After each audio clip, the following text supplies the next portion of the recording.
Vipi? Hao hapo wageni mke wako. Ndio wageni mke wangu? Ndio. Shobo tu ndio unamuita mke wangu kwa sababu yao? Acha ujinga wewe. Najua wewe ndio kishawishi. Wewe ndio kishawishi mkubwa. Hapa sisi kwa taarifa tuna msiba. Tumepata taarifa ya msiba hapa, nyumba hii ina msiba leo. Mzito mkubwa.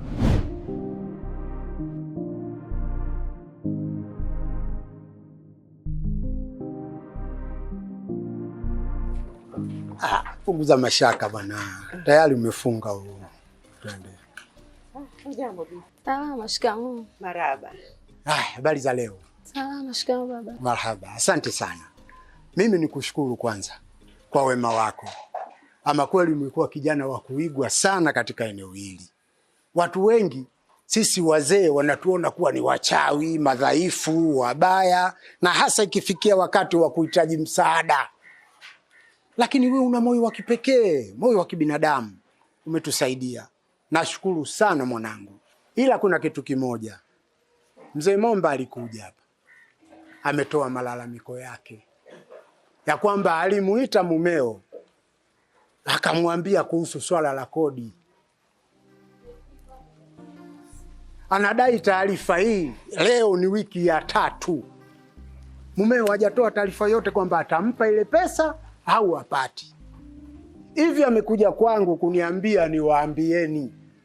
Na wewe hili lifikishe kwa mumeo. Umwambie kwamba Mzee Momba alikuja anataka pesa zake za kodi. Unajua wazi ya kwamba yule mjumbe na ana mdomo. Habari hizo zitatapakaa pote hapa. Domo lake halina breki kama alivyo mumeo. Sawa. Nitafikisha hivyo. Haya, asante. Lakini jitahidi lifike hilo. Chonde wanangu. Mfanye mpango huo yule bwana apate pesa yake. Yaani nitajitahidi kweli yani. Nitamwambia. Haya, sisi tunatoka kidogo. Lakini kama ilivyo dasturi. Kutuona tumerudi, mama unacho kidogo tufichie. Sisi wazee. Haya, asante. Haya, dagaa. Twende na wewe uchu tu nakuponza huo bwana wewe. Maharage yale vipi? Yalikuwa matamu. Bwana, katika mtoto ambaye amefundishwa kupika ni yule. Acha mchezo. Sasa mmewe ndio shida. Yule achana naye. Vile vialage kwanza ladha yake umevisikia?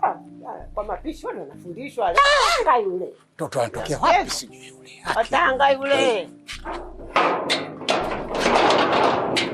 Ndio bwana, kifaa changu.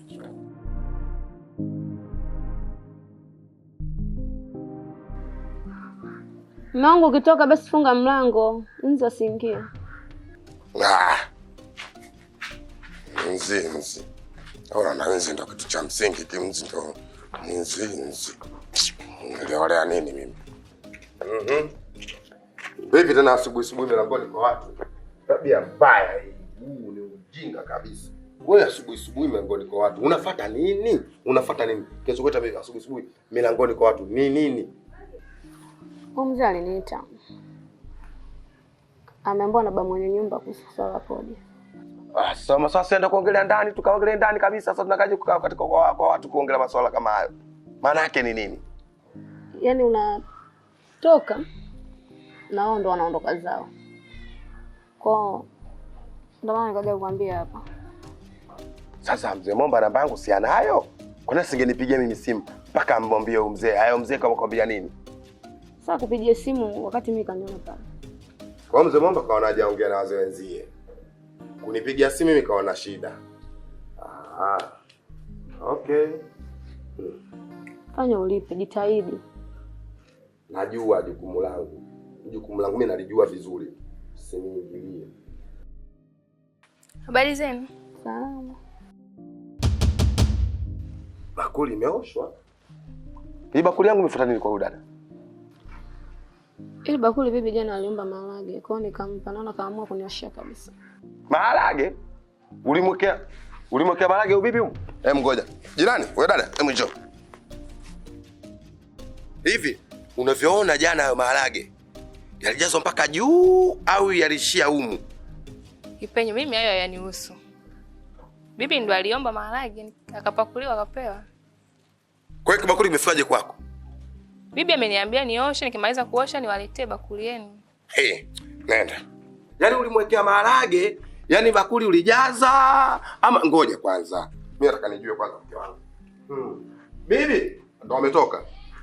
Sasa sikiliza, nataka kujua maharage humu ulijaza ama uliweka mwisho humu? Kwa sababu mimi nimeamka asubuhi, nahitaji kumaliza ulopolo wangu. Cha ajabu naona maharage mbaki kidogo. Ina maana kumbe wewe usiku umeombwa maharage. Umeweka punje ngapi humo? Niliwekea mchuzi. Mchuzi uongo. Wewe usiku umeweka maharage punje ya kwanza mpaka punje 50. Sasa maharage robo nzima hiyo umewapata. Asa mbona unaongea kwa nguvu, watu wanasikia? Lazima wasikie, kwa sababu huyu bibi na huyu babu humu ndani wana watoto ni wakubwa tu, na wanafanya kazi, na wana wajukuu wakubwa. Wengine wakutaga huko posta, wengine wakutaga feri kule, na waona wanafanya kazi. Wanashindwa kuleta swala la mboga kwa bibi yao. Hii tabia nishakwambia siitaki, na ukome. Maswala mimi nakaa najitafuta mwenyewe, nikae nijilimbwase, naona wewe unakaa unagawagawa tu. Kwani mimi kuja kugawagawa mboga humu ndani? Wanashindwa wenyewe kukaa kufikiria kwamba familia yao ipo huku, wanatakiwa kula. Hii tabia ya kujifanya unatoa mboga unawapa wazee, ndo uchawi wenyewe hapo hapo. Hawa ni wanga. Mimi nimestuka, mimi ulangu mzito, mimi nimejiganga mke wangu, mimi niko vizuri. Unashangaa ndo machuma ulete yenyewe haya.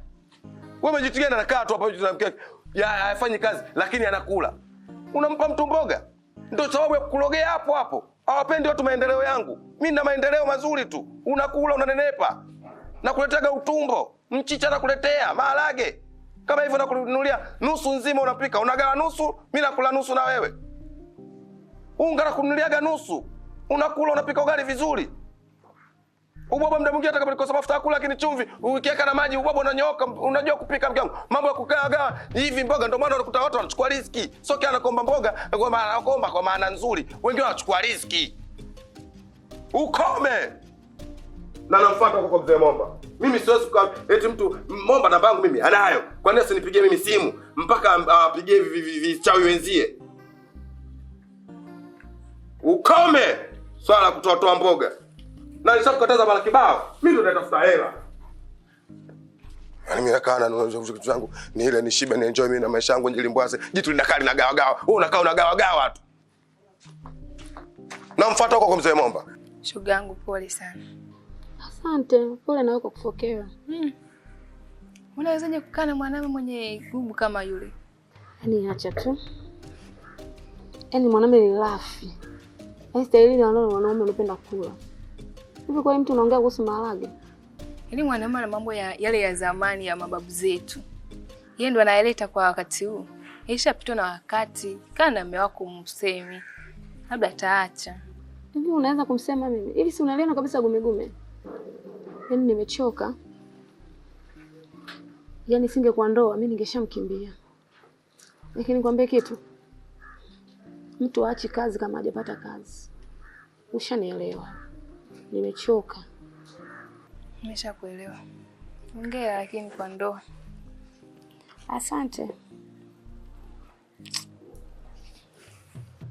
Naam mzee, nimekuja. Nimetikia wito, nimekuja mzee wangu. Sawa, umekuja. Najua kama umekuja.